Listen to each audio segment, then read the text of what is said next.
Hey everyone, welcome to This Explainer. Today, we're diving into a universally relatable, honestly, kind of embarrassing morning habit, hitting the snooze button.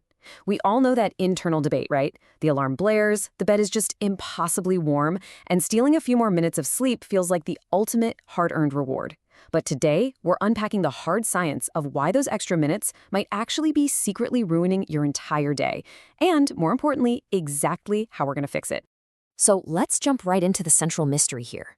We all absolutely crave those extra few minutes, but why do they always seem to leave us feeling so incredibly groggy and completely drained? I mean, logically, more sleep should equal more energy, right?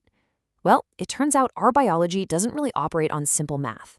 When that alarm first sounds, your body is executing this highly complex sequence just to bring you out of unconsciousness.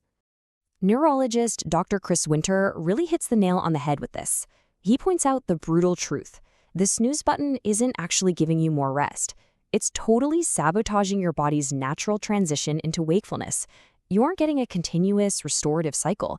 Instead, you're basically giving your brain just enough time to fall backward into a brand new sleep cycle, only to violently yank it right back out again 9 minutes later. And hey, if you struggle with this, you are definitely not alone. A recent global study looked at over 3 million sleep sessions, and they found that a whopping 56% of them ended with a snooze alarm. That means more than half the time, people are falling right into this exact physiological trap. And astoundingly, some folks are averaging 20 minutes of this fragmented snoozing every single morning. Just imagine putting your brain through that every day. All right, section 1, the biology of waking up. Let's unpack the morning brain. See, when you're suddenly yanked out of late-stage REM sleep, which, by the way, is absolutely crucial for memory and cognitive restoration, you experience what scientists call sleep inertia. It's basically a state of profound cognitive buffering.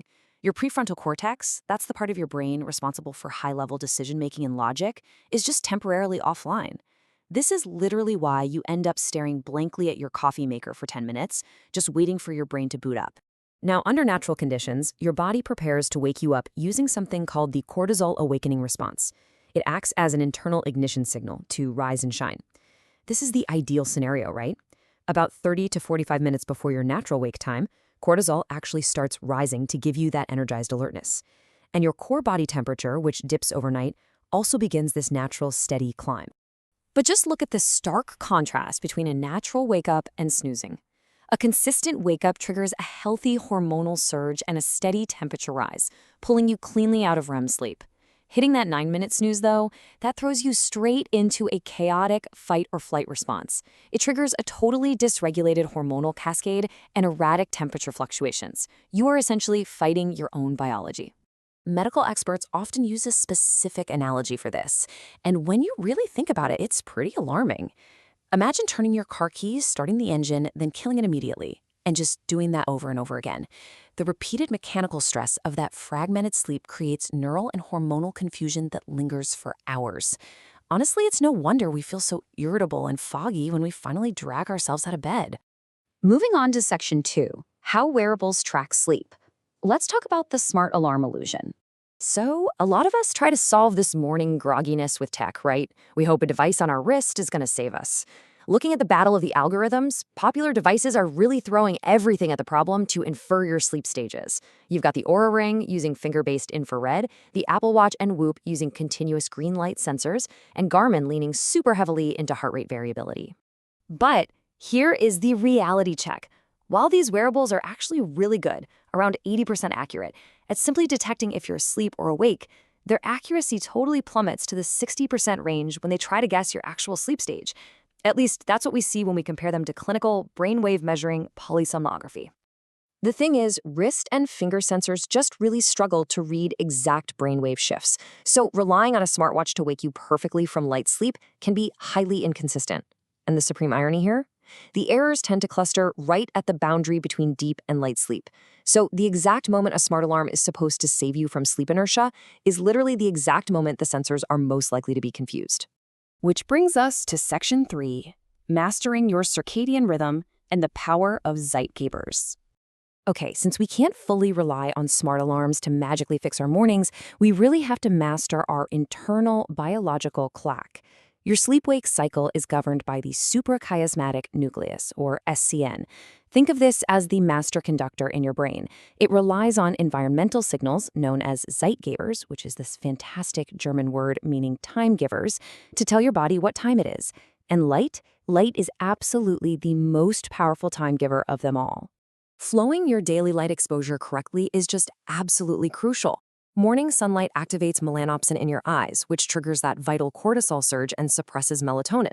Midday light helps set your daytime energy levels. And then critically, avoiding artificial blue light from your screens about 30 to 60 minutes before bed prevents what's called a phase delay. This allows your body to release melatonin naturally so you can actually fall asleep. Beyond just light, your body needs the right stage set for deep sleep. This means building a really solid foundation. You've got to prioritize consistent bedtimes. It means letting caffeine wear off by noon, realizing that a late-night drink actually severely fragments your rest later in the night, and dropping your bedroom temperature down to around 65 to 67 degrees Fahrenheit so your core can properly cool down. Finally, Section 4, Actionable Morning Protocols. Let's look at hacking that wake-up transition.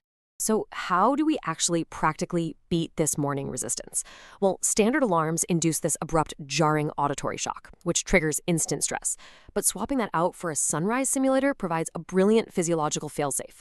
Using a gradual 30 to 45-minute light ramp that hits 200 to 300 lux brightness gently cues your brain to suppress melatonin. It starts waking you up before you even open your eyes, beautifully mirroring a natural dawn. Now, for the really heavy sleepers out there, specialized apps like Alarmy utilize advanced interventions. We're talking high-frequency tones between 1,000 and 3,000 hertz that your brain literally cannot tune out. They even require wake-up missions. It's honestly kind of funny how extreme we have to get, like forcing yourself to do math problems or physically getting out of bed just to scan a barcode in the other room. By the time you're standing under those harsh bathroom lights, scanning a code, returning to deep sleep is physiologically impossible. You can also pair all of this with a super powerful behavioral framework like Mel Robbins' 5-second rule. When you feel that totally natural urge to snooze, counting backward actually interrupts your brain's habit loop of avoidance. It forces your sluggish prefrontal cortex right into goal-directed action. You just count 5, 4, 3, 2, 1, and you move, no exceptions. You just completely remove the debate. Because at the end of the day, that 9-minute snooze is a biological trap that wrecks your cognitive clarity and completely steals your morning energy. We know the science now, and we know the tools to bypass it. So tomorrow morning, when that alarm goes off, are you going to negotiate or are you going to move?